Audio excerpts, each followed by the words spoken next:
पहिल्या 2 कसोटीत भारतीय संघाने वर्चस्व गाजवलेलं होतं. लॉर्ड्स कसोटीमध्ये थोडीशी बाचाबाची म्हणता येईल तशी मैदानावरती झालेली होती आणि त्याच्यातनं प्रेरणा घेत भारतीय संघाने जबरदस्त विजय मिळवून दाखवलेला होता.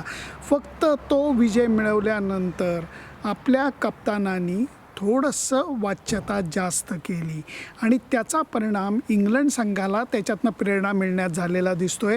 कारण लीड्सच्या कसोटी सामन्यामध्ये पहिल्या 2 दिवसामध्ये इंग्लंड संघाने जो खेळ करून दाखवला आहे त्याच्यातनं स्पष्ट दिसतं की वर्चस्वाची दोरी ही इंग्लंड संघाच्या हातात गेलेली आहे.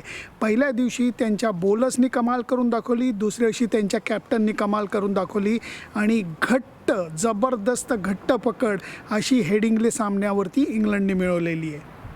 भारतीय संघाचा 40 ओव्हर्समध्ये डाव आटोपला. तो धक्का हा फक्त बॅट्समनला बसला नाही, बॉलर्सना सुद्धा बसला होता. कारण भारतीय संघाच्या बॉलर्सना पहिल्या दिवशी बॉलिंग करताना तो धक्का जाणवत होता असं मला मैदानातला खेळ बघून वाटलं. त्याचं कारण हमीद असू देत, जो बर्न्स असू देत यांनी सहज बॅटिंग केली. दुसऱ्या दिवशी त्या धक्क्यातनं थोडंसं सावरून आपल्या बॉलर्सनी बॉलिंग केली, टिच्चून मारा केला, टप्पा आणि दिशावरती थोडंसं नियंत्रण जास्त दाखवलं. म्हणून आज सुरुवातीला बर्न्स आणि हमीद याला बाद करण्यामध्ये भारतीय संघाला यश मिळालं होतं. पण म्हणून योग्य कामगिरी पुढे करता आली का? नाही.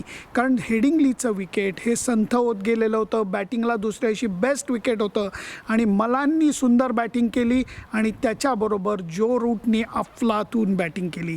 तिसऱ्या कसोटी सामन्यामध्ये 3रं शतक त्यांनी ठोकलं.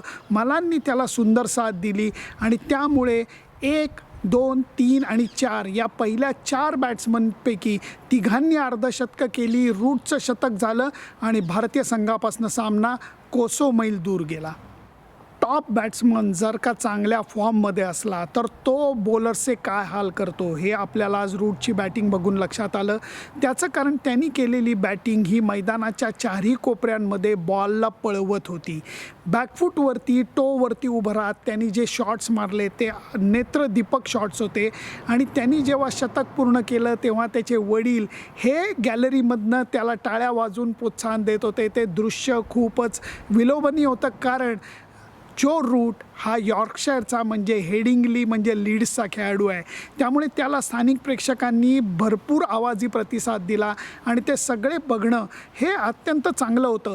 कित्येक वेळेला समोरच्या संघातला खेळाडू ही इतकी चांगली कामगिरी करतो तेव्हा राग करून चालत नाही, उभं राहून टाळ्या वाजवायला लागतात आणि जो रूटची बॅटिंग बघताना नेमकं तसंच झालं. दुसऱ्या दिवशीचा खेळ संपल्यानंतर मोहम्मद शमी हा पत्रकारांशी बोलायला आलेला होता आणि शमीनी स्पष्ट केलं की जेव्हा परिस्थिती कठीण होते तेव्हाच तुमच्या कॅरेक्टरचं खरं टेस्टिंग होतं. तुमची मानसिक निग्रह किती आहे, तुमचा संयम किती आहे, लढाऊ वृत्ती किती आहे, या सगळ्याची परीक्षा अशा काळातच बघितली जाते. शमीनी हे सांगितलं की पहिल्या 2 टेस्ट मॅचमध्ये आपण वर्चस्व गाजवलं. तिसऱ्या टेस्ट मॅचच्या पहिल्या दिवशी आपले फलंदाज लवकर आऊट झाले, त्यामुळे दडपणाचा ओझा आपल्या संघावरती आलं आणि वर्चस्वाची दोरी त्यांच्या हाती गेली. परंतु अशाच वेळेला तुम्हाला स्वतःला उचलायला लागतं आणि लढाई करायला लागते. मला वाटतं भारतीय बॉलर्सनी ते आज करून दाखवलेलं आहे. तुफान यश मिळालं का? अजिबातच नाही. कारण इंग्लंडच्या पहिल्या 4 बॅट्समननी चांगली बॅटिंग केली, विकेट सुंदर होतं, त्याचा त्यांनी फायदा उचलला आणि भारतीय संघाला चांगलंच अडचणीत टाकलं आहे. आघाडीचा बोजा हा 300 धावांचा टप्पा कधीच पार करून गेलेला आहे. त्यामुळे भारतीय संघाला उरलेले जे खेळाडू आहेत त्यांना लवकर बाद करून तिसऱ्या दिवशी अजूनही विकेट बॅटिंगला चांगला आहे त्याचा थोडासा फायदा घ्यायला लागेल. टिच्चून बॅटिंग करायला लागेल. खूप लांबचा पल्ला गाठायचा आहे, त्यामुळे लांबचं दूरचं बघून चालणार नाही. पहिल्यांदा त्यांना विकेटवरती तग धरायला लागेल. अँडरसनचा पहिला स्पेल खेळून काढायला लागेल. या विकेटवरती उभं राहिलं तर धावा होऊ शकतात. फक्त जो रूटनी हे दाखवून दिलं की फ्रंट फूटवर जाण्यापेक्षा थोडंसं बॅकफूटवर थांबायला लागेल, बॉलचा अंदाज घ्यायला लागेल आणि अँडरसनचा पहिला सेल जर का उत्तम प्रकारे खेळून काढला तरच लढत देण्याची शक्यता ही थोडीशी निर्माण होईल.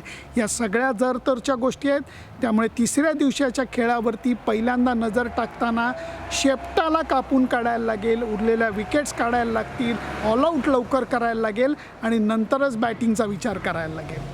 हे सगळं ॲनालिसिस मी तुम्हाला सातासमुद्रापार म्हणजे इंग्लंडहून सादर करतो आहे. नंतरच्या काळामध्ये माझं क्वारंटीन संपल्यानंतर मैदानाचा सुद्धा अहवाल मी तुम्हाला सादर करणार आहे. फक्त याकरता तुमच्या पाठिंब्याची नितांत गरज आहे. तेव्हा माझा यूट्यूब चॅनल, माझं फेसबुक, माझं इंस्टाग्राम, माझं ट्विटर या सगळ्याला प्लीज लाईक करा, सबस्क्राईब करा आणि मित्रांमैत्रिणींबरोबर शेअरसुद्धा करा.